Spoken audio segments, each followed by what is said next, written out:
Have you ever heard a story so chilling, so unsettling, that it crawls under your skin and stays there long after you've heard it? A story that makes you question the very fabric of reality. Today, we're diving into one such tale. It's presented as an animation, but its roots are planted firmly in the soil of real, documented events. This isn't just a story. It's a window into a darkness that feels all too real because, for someone, somewhere, it was. Our story begins in a quiet, unassuming town. The kind of place where everyone knows their neighbors and nothing truly bad is ever supposed to happen. This is where we meet our main character. Let's call him Alex. Alex was just a regular guy, a college student living in a slightly run-down off-campus house with a couple of roommates. The house was old, with creaking floors and drafts that whispered through the halls at night. It had character, they said, but soon, that character would reveal a much more sinister personality. It all started subtly. A misplaced set of keys, a door left ajar that Alex was sure he had closed. His roommates would blame it on forgetfulness, on the stress of midterms. It was easy to explain away, at first, but then came the noises. Faint scratches from inside the walls at night, a soft tapping on his bedroom window when no tree branches were nearby. Alex tried to ignore it, telling himself it was just the old house settling, or his mind playing tricks on him after too many late-night study sessions. But the activity began to escalate. One evening, while home alone, Alex heard footsteps from the floor above him. They were heavy, deliberate, pacing back and forth in the empty attic. His blood ran cold. He knew his roommates were out for the night. Heart pounding in his chest, he grabbed a baseball bat from beside the door and crept up the stairs. The attic door was closed. A thick layer of dust, undisturbed around its frame, echoed out, his voice trembling. Silence. Mustering all his courage, he pushed the door open. Nothing. Just old boxers and forgotten furniture draped in cobwebs. He tried to laugh it off, blaming his overactive imagination. But a deep, primal fear had taken root. The true turning point came a week later. Alex woke up in the middle of the night, not with a start, but with a slow, creeping sense of dread.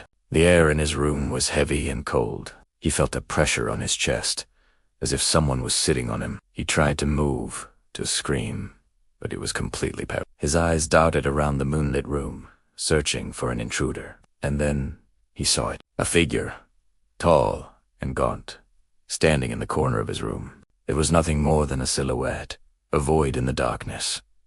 But he could feel its gaze fixed upon him. Pure, unadulterated terror washed over him as the shadow slowly raised a long, spindly arm and pointed directly at him. He squeezed his eyes shut, praying for it to be a nightmare. When he dared to open them again, the figure was gone. The pressure on his chest lifted. He gasped for air, drenched in a cold sweat. This was no dream. After that night, Alex was a wreck. He couldn't sleep.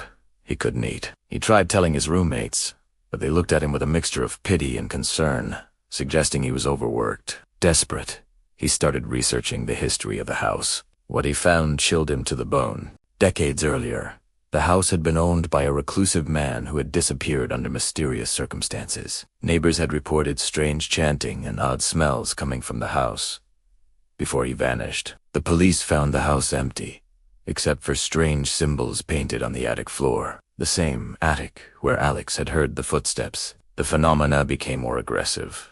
Objects would fly off shelves, whispers would follow him from room to room, and the shadowy figure appeared more frequently. No longer content to just watch from a distance, it would stand at the foot of his bed, its presence an almost physical weight of malevolence. Alex's roommates finally started to believe him, when one night, all three of them watched as the kitchen cabinets violently swung open and slammed shut on their own. They decided they had to get out. They packed their bags in a frenzy, throwing their belongings into boxers, eager to escape the house's oppressive atmosphere. As Alex was carrying the last box out to his car, he felt a sudden, icy grip on his ankle. He cried out and fell, twisting to see what had grabbed him.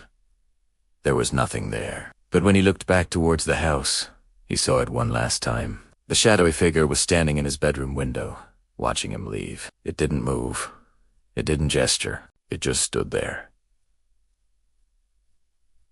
A dark stain against the glass. A silent promise that some things can't be left behind. So Zeely, Alex and his roommates moved out that day and never looked back. He never found out the true identity of the entity that haunted their home, but the experience left an indelible scar on his psyche. He still has nightmares about the tall, shadowy figure and the suffocating feeling of its presence. This story is a terrifying reminder that there are forces in this world that we don't understand, and sometimes the safest thing to do is simply to run. The events you've just seen are based on a collection of documented paranormal accounts, woven together to illustrate a very real and common type of haunting. It makes you wonder, doesn't it? How many old houses with character are holding onto secrets far darker than just creaky floorboards? Thanks for watching this chilling tale with me. If you enjoyed this animated horror story, or if it made you want to sleep with the lights on, be sure to hit that like button. Do you want to forget to subscribe and ring the notification bell so you won't miss our next dive into the unknown? Stay safe out there, and check your corners.